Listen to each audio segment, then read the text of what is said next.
Hey, welcome to the Greg Carrasco Show. John Scholes and Greg Carrasco. You want to reach out anytime at Greg Carrasco on social media. 2 R's, 1 S is just so from here on in, you know what it is.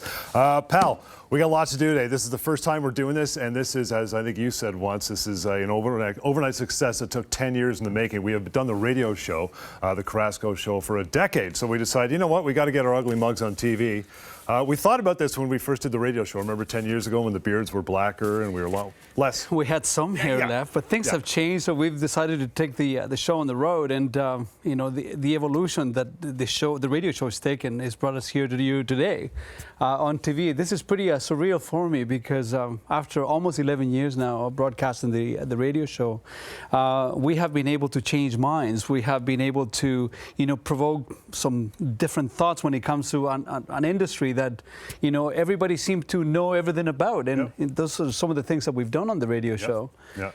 This is important for us because I think that the reach that we have now on TV is going to get to every single home in Ontario with some car wisdom. I've said it before, Johnny, I'm not a car guy. I know. And I will dedicate my life on TV now as we move forward to allow and teach people how to not get their emotions involved when it comes to making an automotive financial decision. So that is the purpose of the goal. I'm gonna try to teach you how to make objective decisions when it comes to car buying. Global News Radio is where we've been running the radio show for the last 10 years. If you want to go there or at Greg Carrasco, again, reach out on social, especially Instagram. There you can find the podcast of the radio show. From the show for the last 10 years, now we do what? We're up to 3 hours now on the radio. 3 hours. The last 3 Saturdays of every month is when the show runs. Right. And you can get the full unedited content there of everything that we do here on the TV show. There were so many interesting questions that come in every single day. And I think that now we're going to be able to, you know, condense the most important things that are affecting the general consumer in Ontario roads, and we're going to be able to give you some different perspectives. You know, it's funny because back when we started the show 10 years ago on radio, it was the resources weren't there. Social media wasn't at the height it's at now. So people had to come to you, had to go to their dealer to find information. But that's kind of why we're doing this show as well. There's so much more under the umbrella now that people need to be exposed to and to be set straight, right?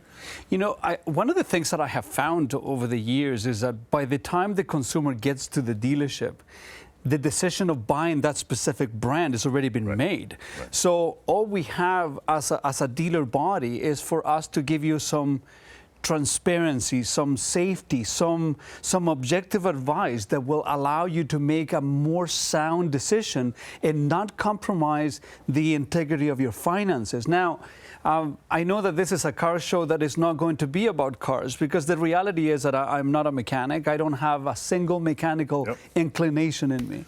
And although I will be answering mechanical, perhaps, you know, some more technical questions, all my knowledge is based on practical experience.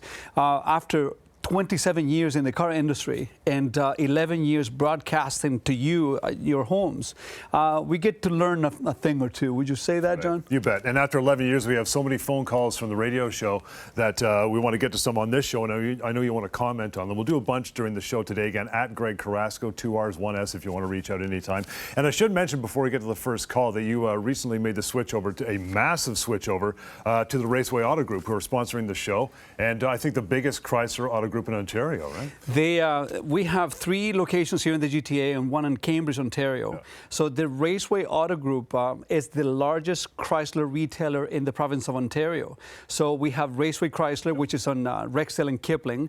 We have Oakville Chrysler, which is on Dundas and Trafalgar in Oakville. We have South Oakville Chrysler, which is on Kerr Street and QEW. And we also own Galt Chrysler in Cambridge, Ontario.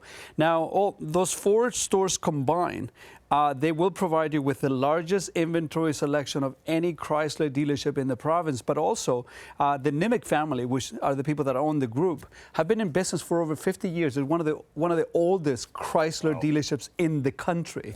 So they've been there for a reason. Yeah.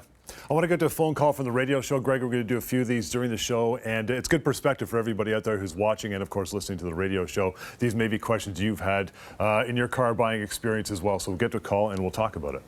I have an 82-year-old mother that before her husband passed, he thought it'd be a good idea to buy her a car. So he got her an '05 Lexus 350, and it's way too much of a car for her. I'm trying to convince her. Is there anything out there that you'd recommend that she should buy that's like more of a user-friendly type of car? It's a nice car. Yeah, it's a very nice car, and it's also a very important question. I mean, the Canadian population is aging rapidly, and very soon we're going to have a significant amount of seniors on our roads. My advice to you is a very simple one. As you get older, our senses, they start slowing down. Our peripheral vision gets reduced. I mean, our parameters, our visual parameters they shrink as we get older. Because our reflexes are a lot slower, my recommendation to every one of our seniors, because we specialize on helping seniors, is to go smaller.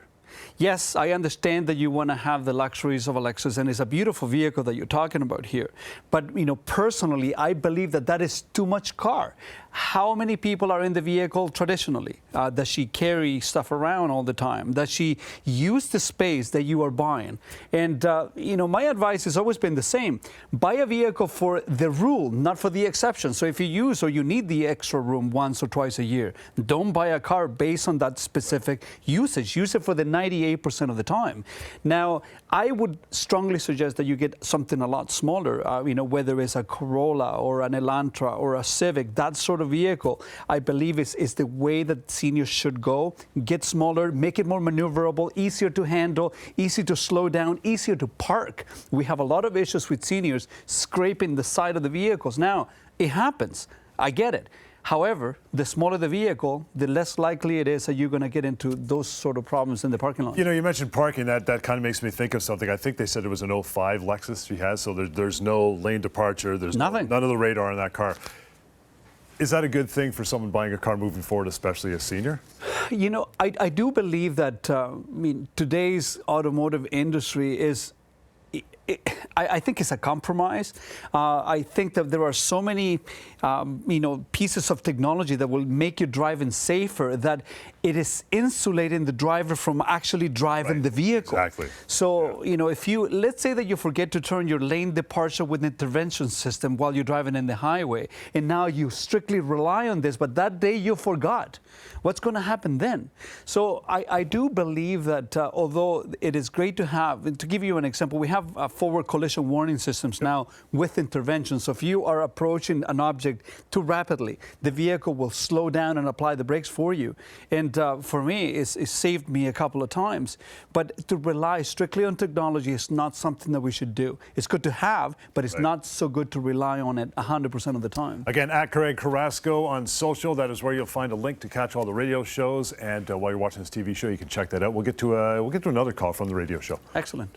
I have a 2013 Ford Explorer. Okay. I got 127K on it. I think my payments, I bought it used. I financed it, which is another whole story. But it's finishing in December. Should I start to look for something else? Should I drive it into the ground? This is a conundrum that everyone that owns a vehicle with high kilometers, they get into. Do I keep driving this vehicle or do I trade it in? Yeah. And, in order for me to give you an objective perspective of this, and a lot of dealers are not going to like this. And the main reason why dealers won't like this is because the income is only made on the transaction. So if I tell you not to trade the vehicle in, it goes against what the traditional idea of the car business is. But here's a couple of questions for you. You need to ask this to yourself. Is it paid off? Yep. Or will it be paid off soon? That's number one. Number two, is it giving you any problems? Because if it isn't, then you really don't have any need to exchange it. Also, are the repairs more expensive than your monthly payments? What's the threshold? 30% of the value of the car? This is something that we've used on the show for some time. When a repair of the vehicle will cost you more than 30% of the wholesale value of the vehicle. Let me give you an example. If you have a car that's, wholesale value is $10,000. If you have a repair that will cost you more than $3,000, then you need to make a decision. Why? Because the vehicle is being kept alive by a lifeline, and that lifeline is your money connected straight to your wallet. So you are keeping that car alive, not because it deserves it, it's because you're paying for it. And that's a different decision that needs to be made. The other problem not a problem, it's a call we get all the time in the radio shows. We've had this for years, is someone gets into a car buying process, whether it's a lease or a finance, and they find out they've gone over their kilometers or they're way under their kilometers and they have to give the car back. And you often said it threads back to you were given the wrong advice at the beginning, in the outset when you bought the car. You know, you drive 10,000 kilometers a year. Why are you leasing a car? Well, I think that dealerships are getting far better at doing qualifying of the consumer. How long are you planning to keep this vehicle? What are you going to use the vehicle for? How many kilometers have you driven over the last 10 years? Because you got to remember this. In the absence of a crystal ball, we have previous behavior. So unless there is a substantial change in your lifestyle, substantial change in your job, the chances are that you will continue to drive what you have been driving on a yearly basis for the last 10 years. So on that basis alone, I want you to think about this for a second, Johnny. If I'm driving 10,000 kilometers a year, in 5 years, I'm going to have a vehicle that's virtually new. It's got 50,000 kilometers. The vehicle is not costing you anything on maintenance. You still have full factory warranty. Why would you change it? Also, why would you lease it? Because now you could still drive another 5 or 6 years. And you see, in my system, I encourage people not to rent vehicles. Which is what leasing is. I mean, it's a rental. You know, folks, again, dealers don't like when I say this, and this isn't about the dealers. This is about common sense from a financial standpoint. The word leasing doesn't really exist. It's just a fancy term that marketing companies came up with to replace the word renting. Make no mistake about it. When you are leasing a vehicle, you are in a long-term rental agreement. And because you don't own the vehicle, now you are exposed to all the charges for excess kilometers, excess wear, and so on and so on. And a lot of people don't understand this. Now, you know, is it cheaper to lease? Not necessarily, especially if you haven't done the proper qualifying as to how many kilometers you're going to be using a year. If you bought 15,000 kilometers a year, but you're using 30, guess what? That's going to be a problem. You're going to be stuck with a massive over allowance on kilometers at the end.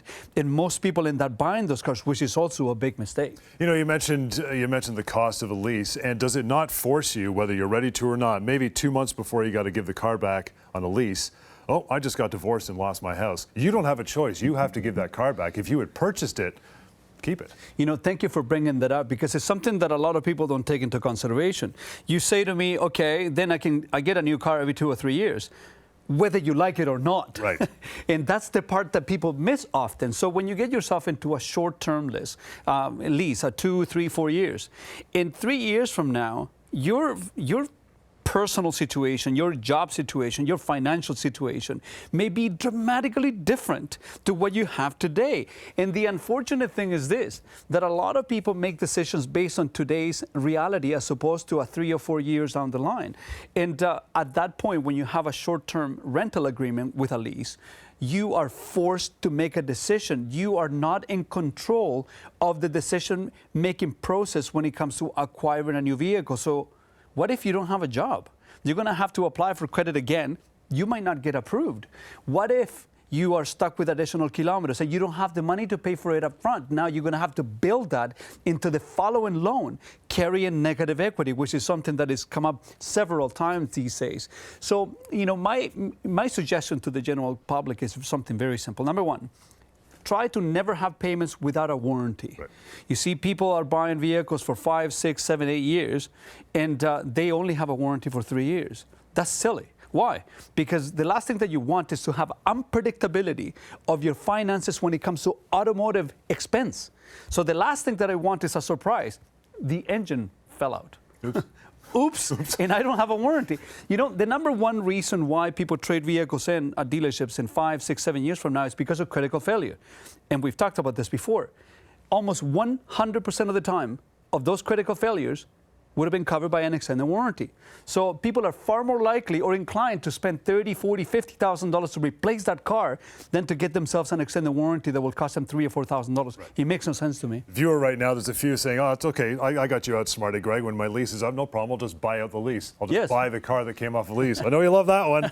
I know what's coming. You know, we on the Carrasco Show, we have a gospel. And in the top 3 commandments on the gospel is this. Yeah. Never, ever, ever pay cash for a vehicle. You never use your your liquid to pay for the highest depreciating asset on the face of the earth. Number two, you never buy your lease out at the end. It's the second most expensive way of acquiring a vehicle, because now you either finance it at used car rates, which are higher than new car rates, or you pay cash, which you have to refer back to the number one, part of the gospel. And the last one is that never use your line of credit to pay for a depreciating asset. We call that the never ever plan. You never end up paying for that vehicle. Yeah. We'll get to another call here. Call number 3. Again, you want to reach out anytime. Find where you can catch the radio show if you haven't over the last 10 years. Working on 11 now. It's at Greg Carrasco. We'll get to that call. I got a BMW 2005 530i, and it was having a leak. Fixed it. There was the oil pan gasket, and now it's leaking again from somewhere else. The car is 14 years old. What do you expect? Okay, I want to fix it. See, it's the old luxury car that depreciates in value, but you're still playing luxury car maintenance, right? Something that you need to take into consideration.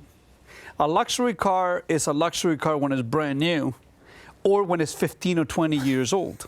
You may not be paying for the luxury price at the time, but you will still be paying for the luxury maintenance. Now, this brings me back to a different aspect of the show that I wanted to push forward to the viewers right now. And in the actual show, when this goes live, we're going to be calling this Shifting Gears. Yep. Why? Because I do believe that there are some real life applications, lessons that we could learn from the car industry that you can apply to your day-to-day existence. Yep. In this case, why do we have the need of driving luxury? Are we developing the society in which insecurities are driving our purchasing habits? Do you need to drive a BMW that's 15 years old just to show the world that you drive a BMW? Meanwhile, you're taking your BMW to Canadian Tire. No offense, but if you're driving a vehicle and you cannot afford to take it to the selling dealer, to the brand selling dealer, right, for the maintenance, you're reaching. So this is a problem. It's something that you need to take into consideration when you are deciding what to do with your money and how to approach your finances as a whole. You have to remember this. Okay. That every single commercial that you see on TV, every car commercial that you see or you hear on the radio is aimed to do one thing for you and to you, is to make you feel insecure about your current state. Because if you felt safe, if you felt secure about what you've got, you will never have the need to express your success as an extension in your car. And that's a big problem.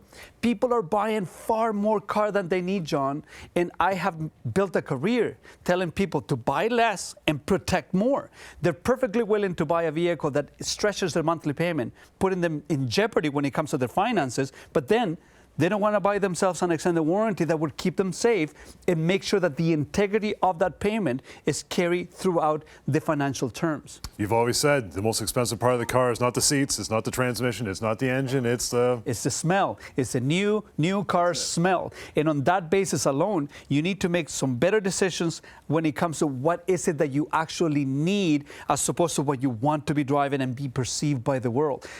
Something else that happens all the time. Oh, I don't want to buy that car because of the color.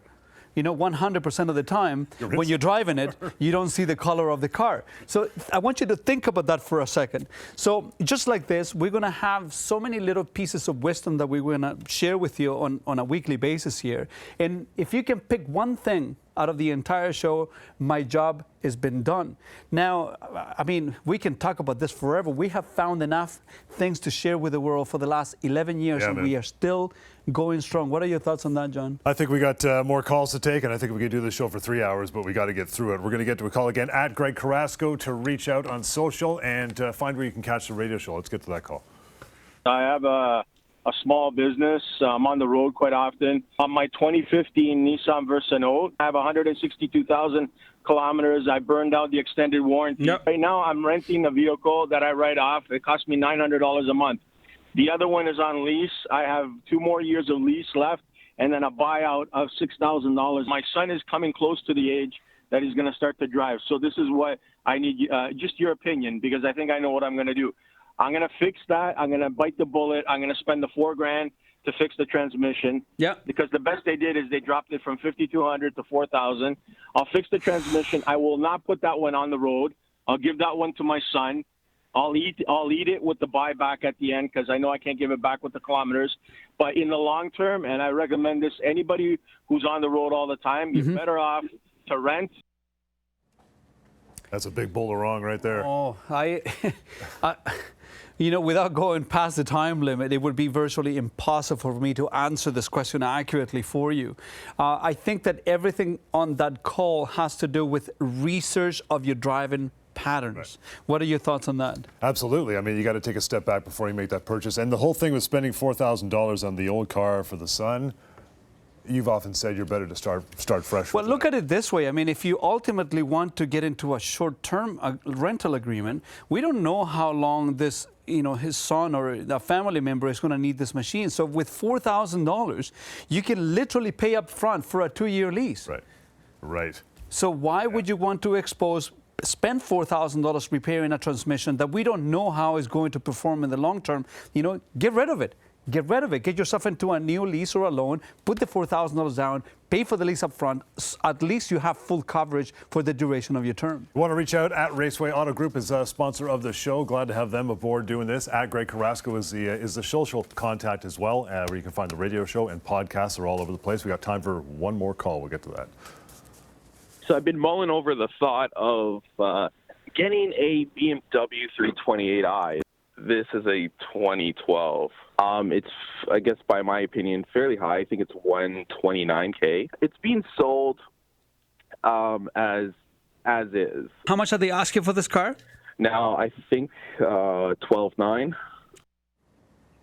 This is exactly what we just talked about. He wants to get a BMW, but in order to afford one, he's got to rewind 7 years and get a 2012 just to do it. Well, the reality is that he cannot afford that car. He's making the car fit a number that could afford him a significantly better machine. Right. I mean, I'm not saying that BMW is a bad car, but now you're paying $13,000 for a vehicle that is 7 years old when you can buy yourself maybe a 1 or 2 year old, lesser vehicle. Sure. That will be newer, that will have warranty, that will have a significantly less usage, and also that you can actually spend $39 or $49 on an oil change as opposed to $100. You see, this is what I was saying earlier on the show, folks, that we have been victimized by the machine. I know it's going to sound conspiracy theory type, but it's not. We don't need to show the world how well we have done simply by buying a 7-year-old luxury vehicle. That makes you an emulator. You're trying to emulate success when the reality is this. You see, I do believe that people should afford themselves some luxury. I mean, if you can afford it, why not? But you see, here are some basic rules that I use. You should never get yourself a luxury car if you still have a mortgage. Bingo. Why would you? Your priorities are set wrong. Just the same thing. You should never buy a Rolex on credit. It's very simple. You buy yourself a Rolex. You can't have a mortgage, and also you need to pay cash for this thing. Otherwise, it's not a luxury. Yeah. You are stressing yourself financially just to look good to the world, and the reality is that you're making some really bad financial decisions. It's been a good opening salvo, my friend. We got lots more on the show. Some final thoughts before we wrap for the day. Common sense. Get your emotions out of the way. This is a financial decision that you make, and make no mistake about that. And if you listen to the show, you're going to learn a lot of different things. And we have to say this for you folks. Don't do it the hard way. Do it the Raceway at racewaychrysler.com. Till next time, you want to reach out, it is at Greg Carrasco. That's 2 R's and 1 S. There you can find out where you can catch the radio show, which we've got, I guess, working on 11 years worth of radio shows to go back on and get the calls from. So have a listen to those, and we'll catch you next time right here on the Greg Carrasco Show.